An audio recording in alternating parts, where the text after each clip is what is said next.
My name is Paul Carroll. I am here to do a talk today, talk through some of the experiences that my family has been through with regards to HAE. So I've got a few slides, talking through some of the day-to-day life's like, how we found out we first had the illness, and then kind of what we do on a day-to-day basis to manage, and some of our experiences. Hopefully, some of you will be able to get something from this.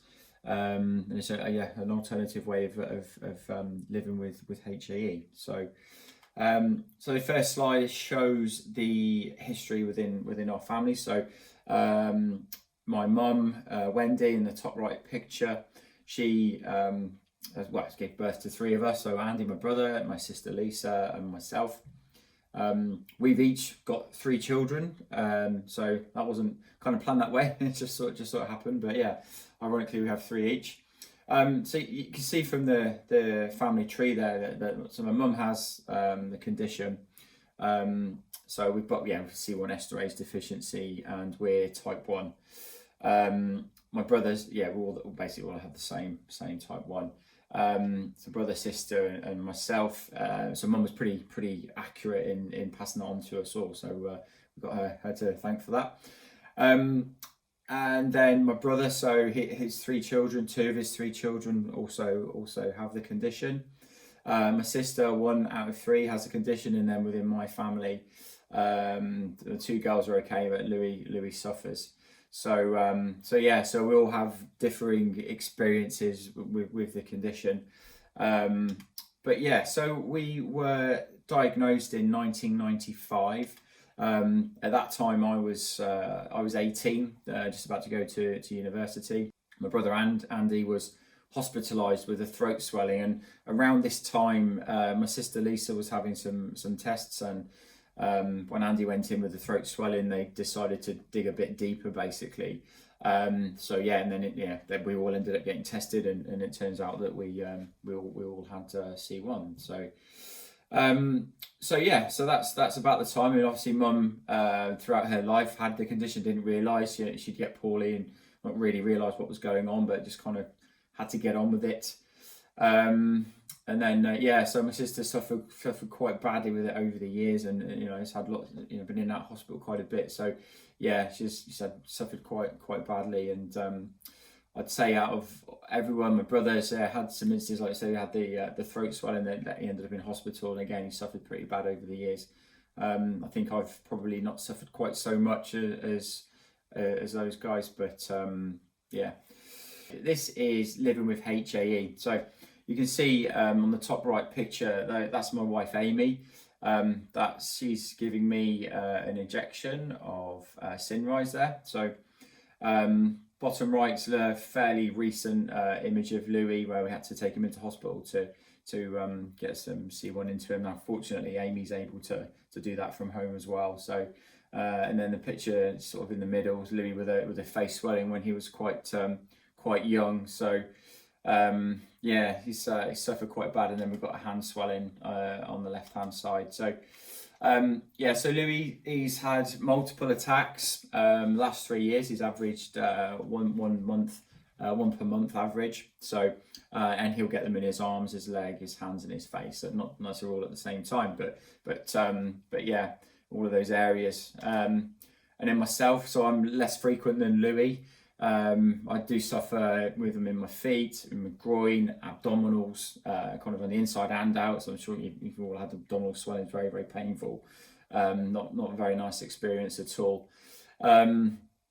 But oddly, the number of times we've had attacks at the same time is frequent. So Louis will have an attack, and a couple of days later, or even the same day, I'm getting a swelling or an attack of some form. Very bizarre, but just one of those things. But it's strange. Okay, so what's worked? So excuse the pictures, but it's there's a sporty theme that goes through this presentation, as you'll probably see. My philosophy from when I was younger has been about keeping fit. I mean, I think not necessarily to help with HAE at first. I just enjoy keeping fit, and got into kind of running and triathlon over a few years. So, over, I guess, triathlon, I've maybe been doing that for about 8 years now, 9 years, and doing half marathons, etc., for a long time. So I think, if it's important to keep fit and keep active, keep the body moving, keep the body strong, just general. And it doesn't have to be a triathlon, or an Ironman triathlon, or a marathon, but just to keep your body working, keep your body moving, and it could be walking or whatever, doing some basic strength work. You've got to be, there's ups and downs to this process, and you've got to be aware of what's around the corner. And what I mean from that is, you never know what's going to happen. So if the stronger you are today, then something might happen tomorrow, and it will help your recovery. It will help to possibly prevent a swelling or some sort of stress to your system. So being aware of, if you are suffering from a cold or something like that, to not particularly overdo it. Try and manage stress levels and manage the condition. And there are difficulties. Like I say, it's not a straight path. I've had various instances of different types of swellings, but when I've been taken up triathlon from riding a bike, I don't need to tell you exact details, but I've had swellings, and I started in CrossFit last year, and there's this little tool called an ab mat, and CrossFit's very, very intense. They get you doing repeated movements over and over again, and you did one particular session with this ab mat, and my abdominal swelled. The swelling went all the way up to my chest, and I've already classed myself as fairly fit. I mean, that picture where I'm on a bike, that's around the same time that this happened. So I had a real crazy swelling, and that was because my body wasn't used to that type of exercise or that form of stress. So I should have broke myself into that a little easier, and rather than going straight in and as I did. But lessons learned. But yeah, but I think don't let those types of things set you back. Try and move forward. So life as we live it. So a typical week for myself, I tend to exercise about 10 hours a week, sometimes more, sometimes less. And that's a mixture of, I do triathlon, so it's a mixture of swim, bike, and run, and then also some strength work, as we're getting a bit older in life. So you need to keep up the strength work. I do have a fairly stressful job, and I'm working sort of 40 to 50 hours a week in a senior management role. So it does have its ups and downs, again, about trying to manage stress levels, and not let things, get on top of you too much, and trying to remain positive. I'm also studying for a master's degree at the moment, so that's taking up quite a bit of time. And then general home life, a house of five people. We have a dog. My wife's very busy with her business as well. So looking after the kids, taking them to tennis, taking them to football, etc. It's all it's a pretty busy time. And then for Louis, so a typical week for him is obviously school life. Tennis, he's playing a few hours a week. Football up to 5 hours, and chores to keep up with, and generally growing up. I think that brings its sometimes complications with having HAE.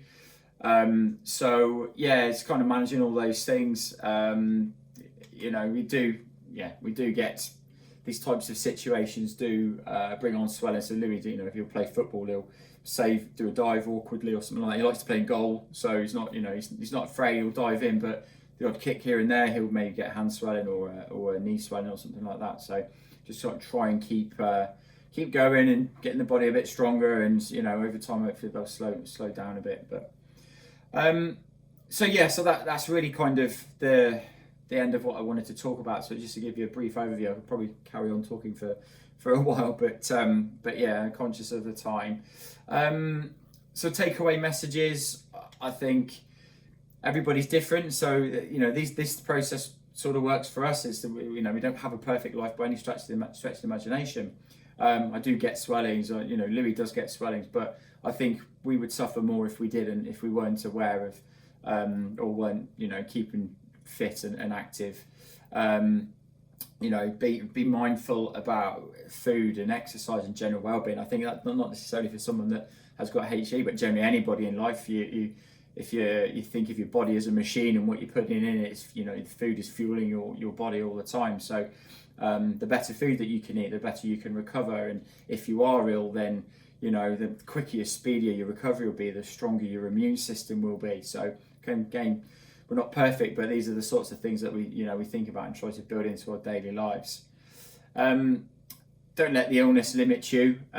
Be positive, try and move forward and kind of better yourself every day. So it might look at like, if you look too far in the future, think, crikey, and your goal might be to run a 5K, it might be to walk a 5K, it might be, whatever it is. Think about, don't set the end, we have the end goal in the back of your mind, but just think about each day and kind of try and, I guess make yourself a bit fitter and healthier, stronger, whatever that may be, for the next day. So, but just try and be a little bit better every day, I guess. And you only get one life, so you got to live it. You got to, jump in and kind of push yourself, push your body. The body's an amazing thing. HAE, it's not an easy condition to live with. It certainly isn't, and you have to take precautions. But the rewards for that are, if you do push yourself a bit, the rewards, really outweigh the negative of not doing it. Then, so that's kind of our philosophy, really. I hope this has been of interest to you. I hope you may have found something useful in here. I'm more than happy to talk to anybody about any of this. So I am a triathlon coach. I'm not a nutritional expert by any stretch of the imagination, but I can offer some guidance and tips and from our perspective about how what we've done to sort of keep fit and build up your body slowly, build your strength slowly. So so I'll leave it there. Happy to share my email address with Laura and Rachel both have my email address. So I'm more than happy to do that. Or if anybody wants to have a chat about any of this, then let me know. Okay. Okay. Thanks very much.